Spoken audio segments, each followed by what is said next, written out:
Di sini saya diminta oleh panitia, ketuanya saudara Mas Duki, untuk membawakan sebuah tema, sebuah makalah yang bertemakan teknik menuangkan ide. Sebenarnya saya merasa sama mungkin seperti Andi tadi ya. Saya bukanlah orang yang pakar masalah ide, bahkan saya pernah konsultasi masalah ide. Orang yang mungkin di antara kalian yang pernah konsultasi masalah ide. Saya pernah konsultasi kepada Bang Henry ya masalah bagaimana menuangkan ide, bagaimana menemukan ide. Karena ketika saya mengajukan berbagai macam ide kepada beliau, itu kebanyakan dikatakan ini udah basi, ini udah tulis orang, ini semuanya seperti ini. Bahkan dari pembicaraan kita itu muncul ide untuk menulis buku gitu, manajemen ide gitu, bahkan training gitu. Tapi rupanya hal itu terlalu luas banget ya, luas banget, masalah ide itu luas ya, luas, dan mungkin kalau ditulis nggak cukup 100 halaman atau 200 halaman nggak cukup, tapi dia akan menjadi banyak karena ide itu mencakup berbagai macam hal. Makanya di sini saya mengambil salah satu daripada ide, bagaimana menuangkan ide melalui tulisan. Karena kalau kita melihat banyak orang yang punya ide, mungkin dia ide untuk berbisnis, membuat bisnis atau membuat lahan bisnis. Ada juga orang punya ide bagaimana membentuk organisasi, itu juga ide. Ada juga orang yang punya ide bagaimana dianya supaya bisa hidup di Islamabad, itu adalah ide.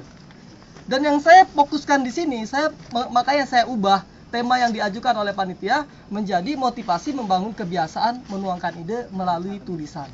Jadi lebih fokus ke arah tulisan gitu. Di sini saya berangkat dari perkataan seorang penulis ya yang terkenal, yaitu Stephen Covey, yang menulis Seven Habits-nya yang terkenal, ya mungkin semuanya sudah baca, yang belum baca ya ketinggalan zaman ya. Di situ dia mengatakan bahwasanya kita adalah apa yang kita kerjakan berulang-ulang katanya. Karena itu keunggulan bukanlah suatu perbuatan melainkan sebuah kebiasaan. Ya. Jadi kalau seandainya orang mengatakan kok saya sulit sekali, katanya, sulit misalnya untuk melakukan menulis, sulit misalnya untuk bangun pagi, atau mungkin sulit apa saja, ya itu karena faktor kebiasaan.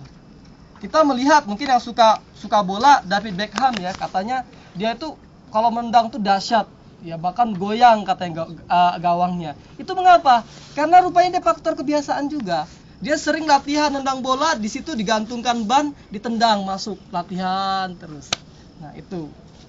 Nah kita kembali ke arah menulis ya. Jadi mohon maaf kalau seandainya idenya kok melari ke arah tulisan, karena saya ingin satu hal saja supaya tidak menjadi luas. Kalaupun seandainya mungkin yang tidak puas, mengapa saya berbicara tidak masalah bisnis, ide bisnis, saya bukan pakar bisnis, mungkin bisa bertanya kepada Ustaz Masturi.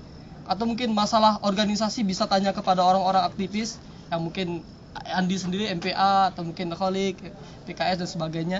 Tapi di sini saya karena mungkin saya juga pernah diajak menulis oleh Bang Henry manajemen waktu dan sebagainya. Ya mungkin di situ saya mungkin di sini juga mengapa mereka teman-teman dari panitia menyuruh saya untuk menyampaikan ini gitu. Tapi saya mengatakan ini bukan makalah ilmiah dan ini bukan hal yang perlu didiskusikan. Ini adalah berbagi pengalaman dan ini bukan training. Saya tidak mengajar kalian dan kalian tidak diajari oleh saya. Di sini kembali ke arah kebiasaan menulis ya. Dalam makalah ini saya membagi permasalahan. Sebenarnya inti pokoknya bagaimana membiasakan kita menulis ya. Tapi kalau seandainya saya membeberkan langsung 4 hal yang saya ajukan di sini dalam makalah ini, itu mungkin terlalu singkat ya. Maka saya mengatakan dari awalnya, dasar awal daripada membiasakan menulis, mengapa kita harus menulis gitu ya. Mengapa kita harus menulis? Banyak orang pintar ya, banyak orang pintar yang mungkin GPA-nya 4, atau mungkin banyak orang yang bisa dikatakan prestasinya banyak, bicaranya baik dan sebagainya, orator, tapi dia menulis sulit gitu. Nah itu mengapa? Nah, maka di sini saya mengatakan bagaimana pentingnya atau urgensinya kita menulis gitu. Ya mungkin kalau saatnya kita berkomunikasi ya, komunikasi dengan teman-teman itu lancar ya. Karena bahasa kita sudah seperti saya atau Khairudin aja contohnya. Khairudin sudah 28 tahun dia berbicara pakai bahasa Bugis. Ya. Mengapa dia lancar? Karena dia sejak kecil dia lahir seperti itu gitu. Komunikasi lancar. Ya. Sama seperti misalnya mengapa Khairudin dia lancar berbahasa Arab? Karena dia sudah 10 tahun di pondok seperti itu. Jadi mafhum gitu. Karena faktor bahasa Urdu kebiasaan. Seperti itu. Tetapi orang seperti orang mungkin dia menulis sulit ya, umurnya panjang 28 tahun tapi dia cuma menyempatkan menulis cuma 1 menit dalam waktu 1 hari, atau mungkin bisa dikatakan dia hanya menulis ketika dia diajukan sebagai pemakalah. Maka ketika itu dia merasakan. Mengapa? Karena terlalu minimnya waktu yang dia gunakan dalam hidupnya untuk menulis. Seperti itu. Itu mungkin lebih jelasnya bisa dibaca makalah. Kemudian menulis itu mempunyai pondasi ya, pilar-pilar inti gitu.